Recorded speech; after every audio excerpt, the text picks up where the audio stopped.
Hello and welcome. This is Rooflemonger, and my friends, it's finally time to have the talk. Because we all know, sooner rather than later, we're going to be getting the third season of Street Fighter 6, and naturally, with a new season comes a whole new round of DLC characters. And there's obviously naturally going to be a lot of questions and speculation about any new DLC season. Not the least of which is, can we break the 4-character curse? Season 1 and Season 2 of Street Fighter 6, we only had 4 characters as DLC, and everybody wants more than just 4 characters. Doubly so just because we used to get more, like you're seeing the Street Fighter 5 Arcade Edition trailer here right now, and it was a very memorable trailer, got a lot of people very hyped because it did a lot of reveals, and it revealed 6 characters. You know, we had Classics return, lots of people happy for Sakura, lots of people very happy for Sagat.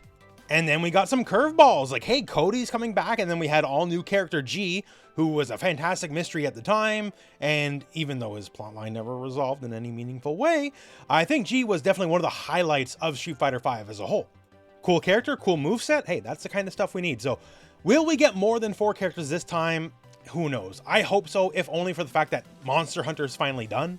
Now that Monster Hunter is finally getting ready to get out the door, you can kind of shift and allocate resources elsewhere. So maybe if we could even get 5 characters for Season 3, that'd be sick. Although frankly, honestly, who knows, right? That I can't give you any insight on. But what we can have some amount of insight on is who's next. Because Street Fighter 6 has been unsubtle at teasing characters in the past. Like say, if you're a fan of World Tour Mode, and I am, in World Tour Mode, they basically repeatedly beat us over the head, yelling as loud as they could, and Bison is going to return in Street Fighter 6, and sure enough, he was the first character of Season 2. And they've done that again if you haven't been following along. So before we talk about characters that are more speculation-based, let's look at our most likely suspect for who is the next character in Season 3. And that, with a bullet, overwhelmingly has to be Vega. So in the M. Bison World Tour update, you know, there's lots of talk about Shadaloo and all the other characters. Sure, as you would expect. Vega specifically got a lovely cutscene all to himself. It is fully voiced in multiple different languages by Vega. And Vega basically says, hey, yo, if we're doing the whole Shadaloo Bison thing again, count me all the way in. Now, to be fair, they also did this for Balrog. However, I also think Balrog is a pretty likely choice, considering once again, they gave him an exclusive cutscene. It's voiced by the character in multiple languages. Although, just to compare, Balrog doesn't seem immediately as on board because he does have his boy Ed, and he might pick Ed's side over Bison's. The thing they did though for Vega specifically is they added new characters to Vega's orbit. Like this is Vega's first lore update, if you will, since like Street Fighter Alpha when he was jealous that Kemi might be more beautiful than him. Which was silly because we all know that she's not. But yeah, we have Ignacio, you know, his boy, right? You know, his page, his second, like whatever it is. And Ignacio, you know, fights in a really annoying way that you lose automatically if he hits you at all. But yeah, so he has a new character. You gotta like send Vega a message. You gotta beat up his boy to do it. They show Vega's got servants now. He's got a castle and everything. And Vega just got a shine to him in this World Update tour that nobody else has ever since M. Bison did before M. Bison was announced. You can very much look at World Tour as like, you know, a bit of a marketing pre-advertising engine for whoever's next, because that's what they did for Bison exactly. And in that vein, in that logic, then you have to look at it. If they gave Vega, a character who is currently not in the game, such a large spotlight, then he's got to be next. He's got to be likely. Then you look at Balrog, sure. And then wait a second. If we got Bison, we got Vega, we got Balrog. Oh, Sagat. See how I did that? So Sagat's on screen when I'm talking about him. That's good editing, folks. And then we basically just do the Shadaloo reunion. They're obviously super popular core characters of the franchise.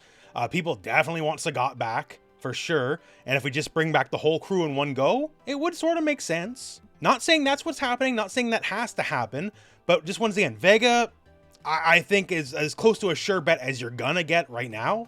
You know, and they're paying for voice actors for him and for Balrog too, so Balrog seems to have a chance. Then we look at Sagat, people just want Sagat regardless. Shadaloo reunion season doesn't seem like the worst idea. Now, of course, for World Tour hints, probably the greatest hints will be dropped when Elena herself comes out, because the last 2 World Tours were for the SNK characters. And while they're lovely and full of references to SNK games, it doesn't necessarily point towards what the next Capcom character will be. So for World Tour hints specifically anyways, Vega seems like the #1 closest deal. And from there, then we enter territory of a more specular nature, because there's no assurities of who's next. There's certainly the characters people want, and they've been quite loud about over time. And a lot of people say, well, where are the Street Fighter 3 characters, right? And to that I say, you guys got Akuma, you guys got Chun-Li, you got Ken, you got Ryu, now you're getting out. Like, you guys are spoiled for choice. That's 5 Street Fighter 3 characters. Let someone else have a chance, why don't you?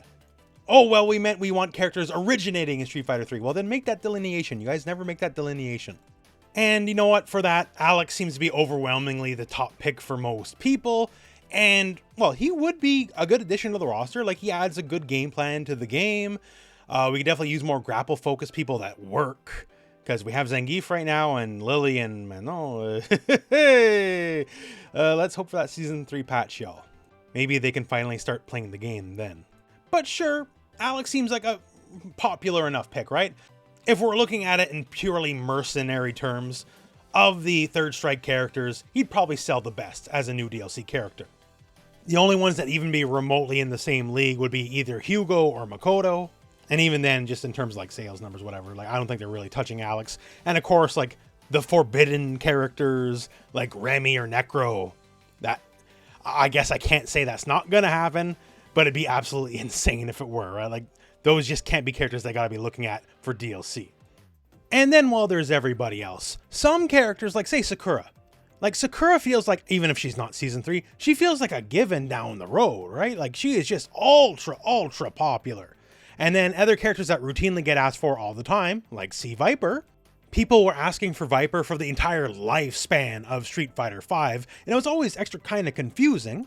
Because Viper gets repeatedly shown or talked about in Street Fighter V in like the various little story bits, right? She's even in the Street Fighter 6 World Tour mode briefly, basically working with Jury to scam people. So the pump has been primed for Viper for quite some time. They just haven't really pulled the trigger on it. So it's another one where eventually you'd think they gotta. She's always been popular. People like the design.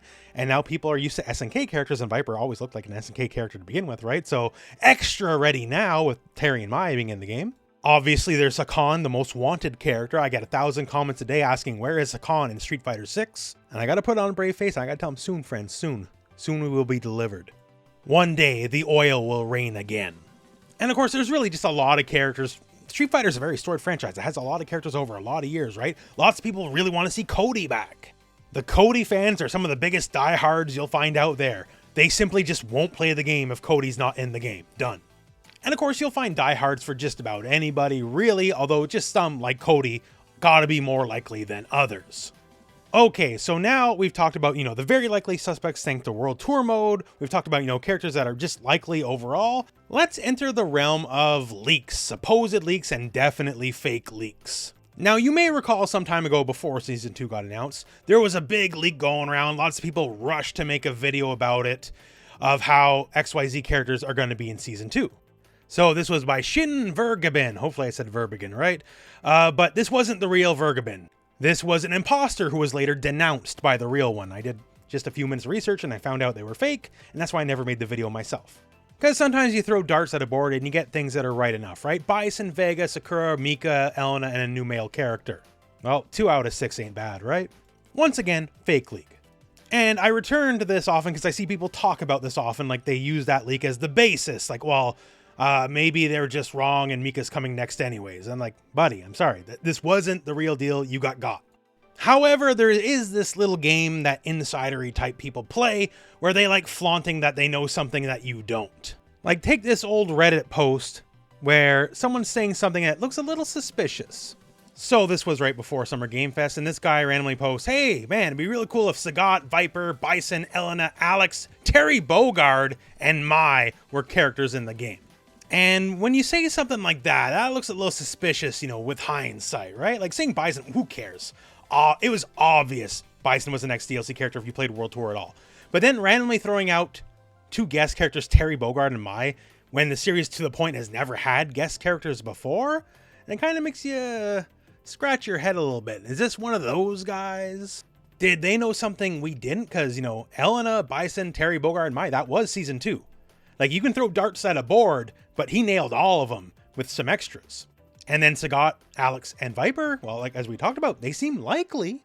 So is this guy just kind of messing around? Because it seems a little prescient, right? And now this is where I go inside baseball with you guys. Because before Terry and Mai, the gigantic surprise reveal happened, right? It didn't leak, but people knew. Specifically, I knew. I wasn't supposed to know. It's not like Capcom told me or nothing. It's just one of those things where I do a lot of, like, I guess journalistic stuff, if you want to call it that. And in various investigations and talking to various people, I found out from multiple sources. I never said anything. I don't say anything. I don't leak anything, right? I report leaks once they go wide, but I personally never leak anything myself. It's just not good business. And sometimes as things are going wide or about to, maybe XYZ company will talk to me and ask me not to report on it, see if we can kind of snuff it out before it happens. That's how the game goes, right? But rest assured, as of the time before the announcement happened, only a handful of people outside of Capcom knew about Terry and Mai. And I knew about Terry and Mai. I did not know Bison and Elena. I suspected Bison regardless. Elena, I had no idea at all. Like, that was all new to me. So for someone just to put that out there randomly, before it ever got announced, it just makes you think twice. I'm not saying it's legitimate at all. I'm not. But I am just saying, makes you think. Sometimes people, for whatever reason, they know something, they find out some insidery stuff, and they are coy about it. They want to be cute about it. They'll post something in public to post something without saying they know something, without directly saying something, You're going to see it all the time. It's hardly like in fighting games only. You're going to see it everywhere. God knows Ubisoft, everything leaks all the time, and it's done just like that. Or sometimes it's fake leaks, and they're just jerking your chain. People are like that sometimes. So once again, no guarantee and nothing there, but it could be one of those moments where we look back and then go like, oh, okay. I guess we'll find out in a few months. But as far as the roster for Season 3 goes for Street Fighter 6, that's where we stand. Who's likely? Probably Vega, maybe Balrog, we'll see. Who has a likely chance? Because there's a lot of characters that just always get asked for until they finally get put in the game. Some characters, Capcom eventually has to put them in because, well, there's no way around it, really. And now that said, I'm going to throw it to you guys. Who do you want to see in Season 3? Both, just for who you want to play, and also who do you think, regardless of who you want to play, will make it in? I want to know that, because there's a difference. Who you would like to play and who you think is going to make it in, right? And that said, though, that is the end of the video. So, thank you very much for watching. Hope this video has found you well, and go out and play some Street Fighter.